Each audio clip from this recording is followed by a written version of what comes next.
present about Honduras. Like, what are we gonna do? A skit? We can make a video. We're not actors. It's not gonna work. But Marilyn knows how to film.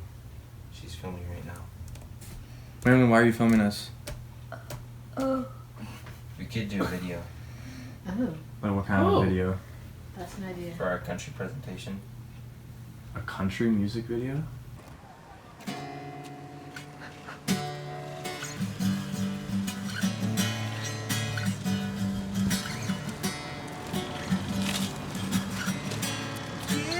Yeah, it's a country song, and I'm singing to you about Honduras. It's a country song, and I'm singing to you. Oh, don't you know Honduras is so cool. Oh, don't you know, oh, don't you know.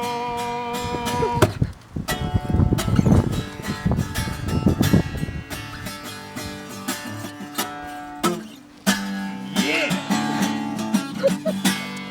Oh, don't you know it's a country.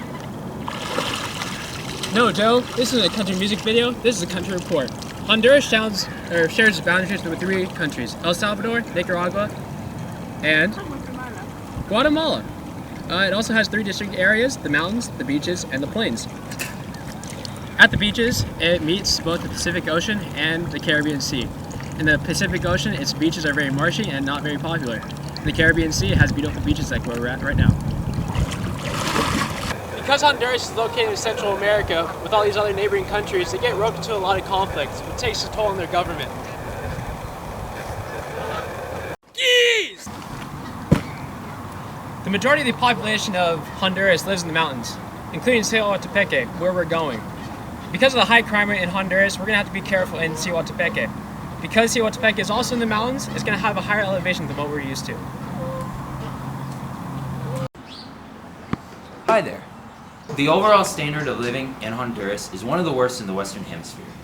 It's characterized by extreme wealth and extreme poverty. This is mainly due to the corruption of the government and the huge drug trafficking problem. This makes the rich get richer and makes it very difficult for those in poverty to get out of it. The main currency in Honduras is the Honduran lempira. 24 of these bad boys equals $1 US. The US has a stronger dollar than Honduras, which means that 1 unit of currency in the US is more than 1 unit of currency in Honduras. More than half of Honduras' labor force and GDP is accounted for by agriculture and textiles. There's an over 60% unemployment rate. This is mainly due to an overabundance of unskilled and uneducated workers. Because of the high crime rate, extreme corruption, and poverty in the country, we have to be careful about how we dress and how we carry ourselves. We don't want to flaunt our apparent wealth in the face of this poverty.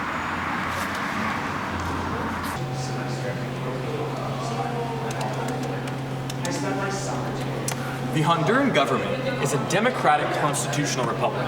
What that means is that there's 3 different branches of the government. There's the judicial branch, the Congress, and the president. On paper, this is really similar to how the US is structured.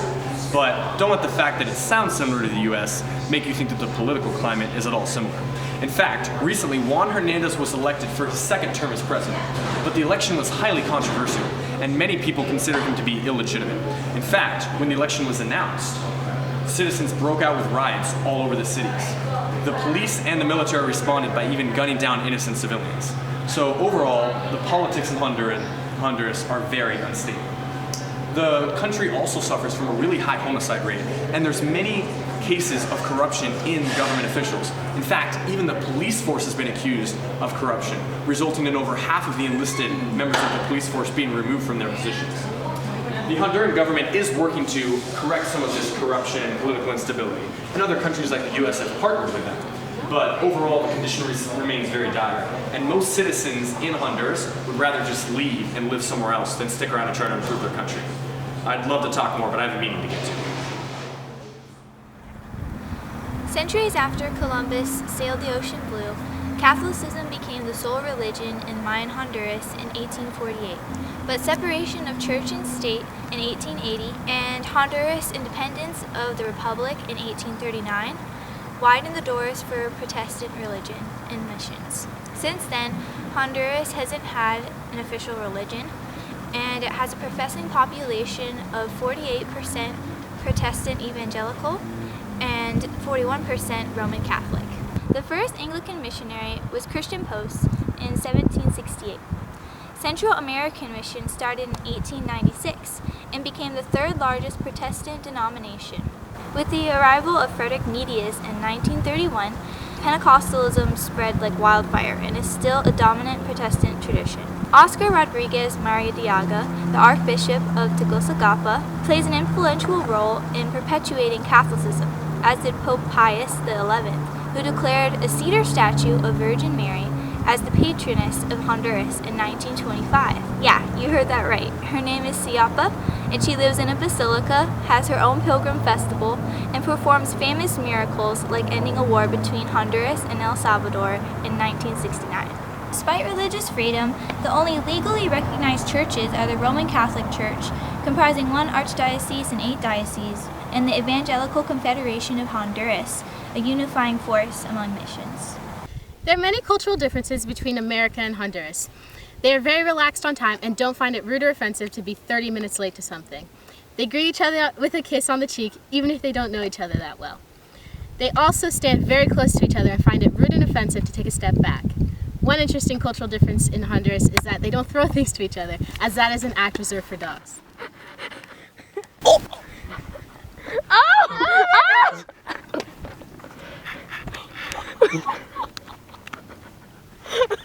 In Honduras, education is given great emphasis, so people are always addressed by their educational title. Another important cultural factor in Honduras is family. Family is very important to Hondurans, and they make certain that family comes first in everything. So, when trying to give the gospel to a Honduran, it's hard for them to convert to a religion separate from their family, as that is what they grow up in. One important cultural factor to note about Honduras is how they spend their leisure time. In Honduras, men, women, boys, and girls all spend their time with soccer, either watching it and or playing it. And soccer is important to their culture because it keeps the kids out of drugs and crime, which are the 2 biggest issues in Honduras. You're doing great, sweetie! Ole, ole, ole! Ole, ole! Ole, ole, ole, ole! Honduras has a lot of religious freedom. Most likely there's big population of Catholicism and Protestants and other, even including atheists. Catholicism is most popular religion in Honduras because Spanish conquered the Honduras, and then also the missionary came within them, and also Protestants because British came. Yeah. Even though there's a lot of Christians in Honduras, they believe in different stuff. So because of Catholicism influence, they believe in justification and works. And there's a lot of Mormonism and also prosperity gospel. And Honduras people are very attached to them because they have a lot of money to support them. And fun fact, there's so many churches in everywhere you go. El idioma oficial de Honduras es el español. Salma, Yeah? en inglés, por favor. Oh, that's right. The official language of Honduras is Spanish. They have 5 indigenous languages, including Garifuna and Mestizo. And they also have immigrant languages, including Arabic, Armenian, and English. I'm going to teach you a couple of words that are going to be useful for us for our trip, which are your most basic Spanish words. Hola, ¿cómo estás? This is hi, how are you? Yo tengo hambre, I'm hungry, and ¿dónde está el baño? Which is where's the bathroom. You can learn this in Spanish class in high school.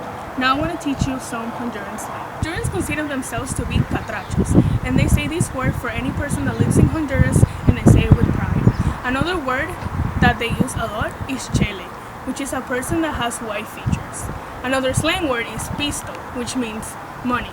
They also say va pues, which means like, okay, sure. And another synonym of that will be cheque, which means alright. Consider that most of Hondurans are Catholics. We wanted to choose a Bible verse that would emphasize salvation as a gift of God. So we chose Ephesians 2:4-5. And I'm going to say it in the official language, Spanish. Pero Dios, que en es rica misericordia, con su gran amor con que nos amó, aun estando nosotros muertos en delitos, nos dio vida juntamente con Cristo. Por gracia somos salvos. Efesios 2, 4 y 5. My name is Joshua Allen, and I approve of this message. Check it.